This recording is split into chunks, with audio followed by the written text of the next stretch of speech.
We'll give it one more minute. That's okay.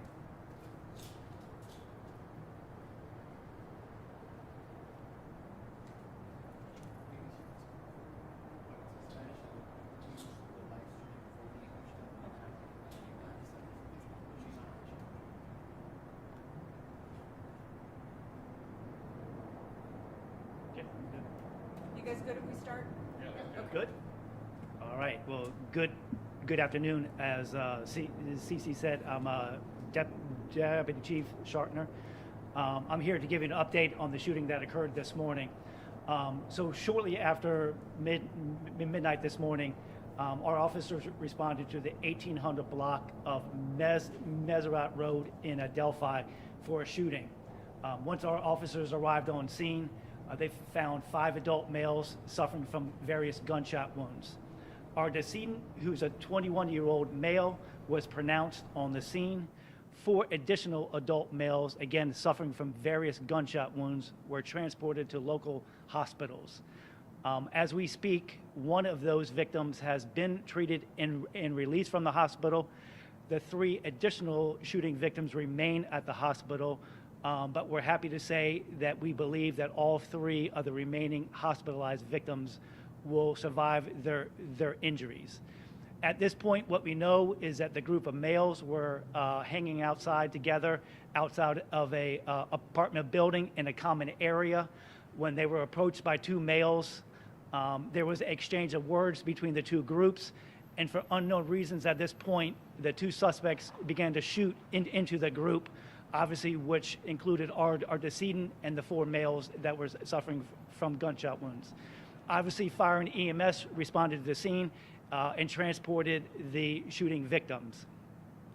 We do not have a motive at this case, or a motive at this time for the case, but obviously this is very disturbing that, one, we have a deceased male who was celebrating his birthday. He had just turned 21 the day prior, and 4 additional males.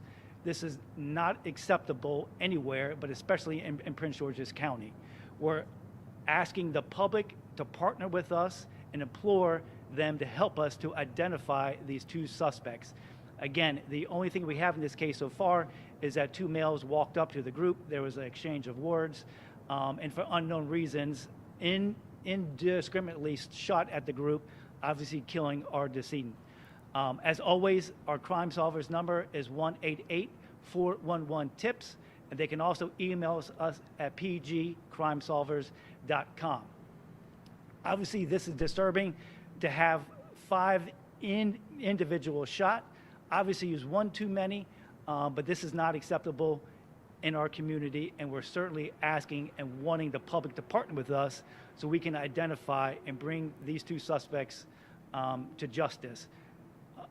These cases never get old. We had to tell a mother on the scene that her son was deceased by this senseless gun violence that we see not only here in Prince George's County, but obviously we've seen in these mass number of shootings both in the region and across the country.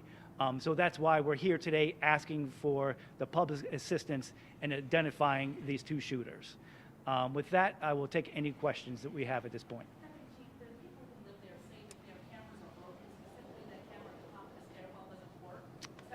Well, I'm not going to go into the details of what video we do and don't have. I can just tell you that our detectives have not gone home.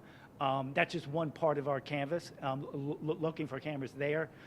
There are multiple cameras in that complex and around the area. So we're looking for all types of video, but I can't confirm that.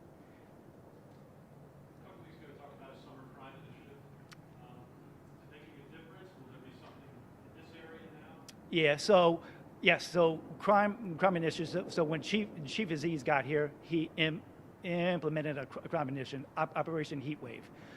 There's 5 focus areas in the county. Where this shooting happened last night was not part of those 5 focus areas. Historically, we've not seen that violence in that area, and especially in that complex. Are we seeing a difference in crime in those areas? Yes.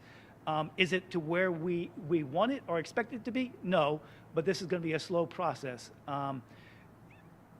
we need partnerships with a community and other folks to help us with this. The police is not going to solve this crime by ourselves.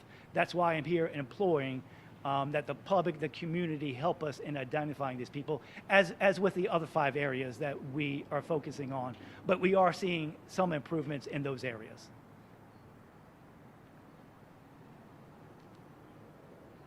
We good? Any, yep. Do you have any information on the type of weapons that may have been used and how that may be important? Sure. So what we believe, obviously, we believe based on the shell casing that we recovered is a handguns. I don't know exactly right at this point if it's 1, 2. I can't say yet. Obviously, that's going to be part of our investigation is determining the ballistic evidence. But at this time, I can't say exactly. But we know that it's a firearm that was used to shoot these 5.